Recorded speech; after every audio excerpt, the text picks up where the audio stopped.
Okay, this is the last video lecture for Becker, and this one will actually be short. I'm going to simply recap some of the highlights and some of the main remaining paragraphs that I didn't cover in the last video, and then I'll pose a question for you to think about, and then I'll post one more video regarding how to respond to your first writing assignment. Okay, so some of the main points that I just want to highlight on here, and this is pretty much from the paragraphs 19 through 26, and this one I'm just going to read from my notes here.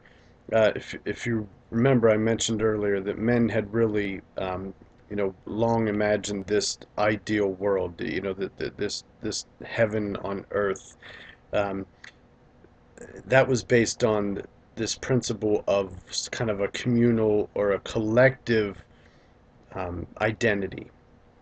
Remember, Becker is making the shift here, and he says if democracy is going to survive, democracy must have as its center focus um, based on the individual rights. Okay, and he states that that men can now, and this is paraphrasing, of course, that men can now conceive to this sort of utopian life founded on natural laws, on our ability to reason and to think through things. That through these rational principles and some hard work, of course, that men can actually create this kind of state of utopia on Earth. Okay, and so kind of in fact, it became kind of clear um, to Becker and others that he studied with that man has a duty.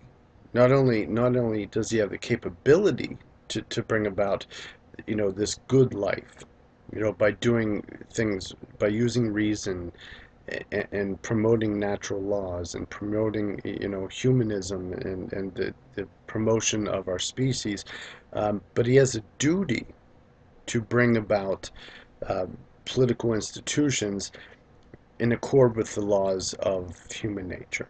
Okay, um, that's kind of the key point. And again, that's summarizing from paragraphs 19 through 26. Paragraphs 27 and 28 were basically just re-emphasizing or getting into the point a little bit more, that instead of the state, you've heard of nation states, Hitler's Nazi regime, the totalitarian state. Those are based on the premise that the state has ultimate rights over the individual.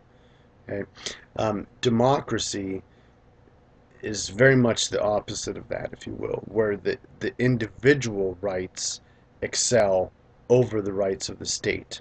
Okay, and if you remember, I posed that question in class last week: how do majority groups um, and minority groups kind of get along? In other words, how are minority groups not overcome by the majority groups? Remember, we're not talking in terms of race here, but we'll use it in the context of special interest groups. How is it that majority groups do not completely, eliminate minority groups in a democracy? Well, if you think about it, it's based on the premise of individual rights. Okay, and I'm going to post a web link with this video, and I will just ask you to go on. It's not very long. It gives you kind of a nice overview of how the minority-majority process works in a democratic society. But basically, the premise is that it's based on the rights of the individual. So every individual has rights. Okay, every minority group has rights down to the level of the individual. Okay, so there can be no injustices in a democratic society when things are working as they're supposed to work, uh, whenever the individual rights supersede the rights of the state or the larger groups. Okay, hope that makes sense. Okay, then the last couple paragraphs are really based on the premise that the founders of the modern democracy had faith in reason, our ability to reason through things and use our good reason um, to promote the democratic state and individual rights. Um, they also had good faith and goodwill toward other human beings, and as well, from what Becker saw, public service.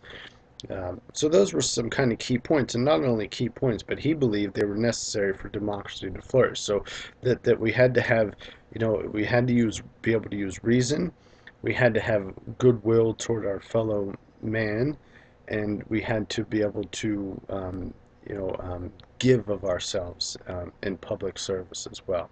Okay.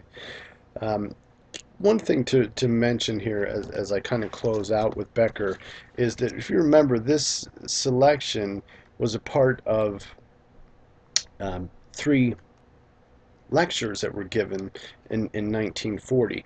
This first one, which the three together combined to turn into a book, by the way. But this first one is Ideal Democracy, which is one of the lectures, which then became a writing. It was tweaked and rewritten, edited, those things. Ideal democracy. Okay. Um, Becker was very much a realist. He knows that what he's presenting are the ideals.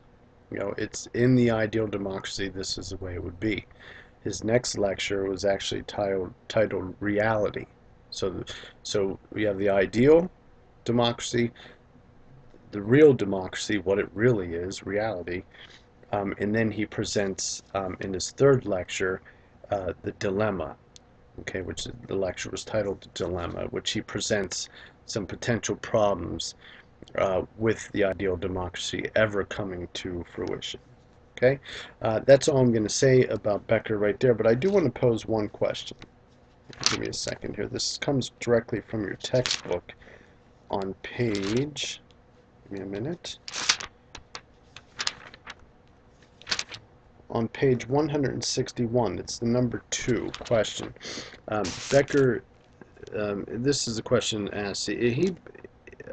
Becker's belief that primary assumption in a democracy is that people should be capable of managing their own affairs. Okay? In other words, we shouldn't need government to be telling us our every move. Okay? So if a primary assumption in democracy is that people should be capable of managing their own affairs, what is a government's responsibility to those citizens who cannot do so? So, you have people in a democratic society that can take care of themselves. They raise families, they have jobs, they work, but then there are people that can't do those things for a variety of reasons. I mean, you can take a look around at all the social problems we have today. Whether it's somebody that's stuck in a rut of poverty, somebody due to health concerns, mental illness or other, cognitive problems. Those people are what this question is addressing. If the government, one of their primary responsibilities is to oversee people, then what's their responsibility to people who cannot take care of their own affairs? Okay, um, that's the question to think about. I think that is the most important question that we can ask based on Becker's work here. So think about that question a little bit, and it may come up um, in a question later on in the class, in the course. So that's it for now.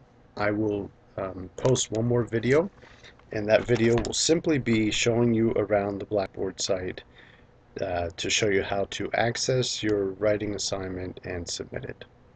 That's it. Thank you very much.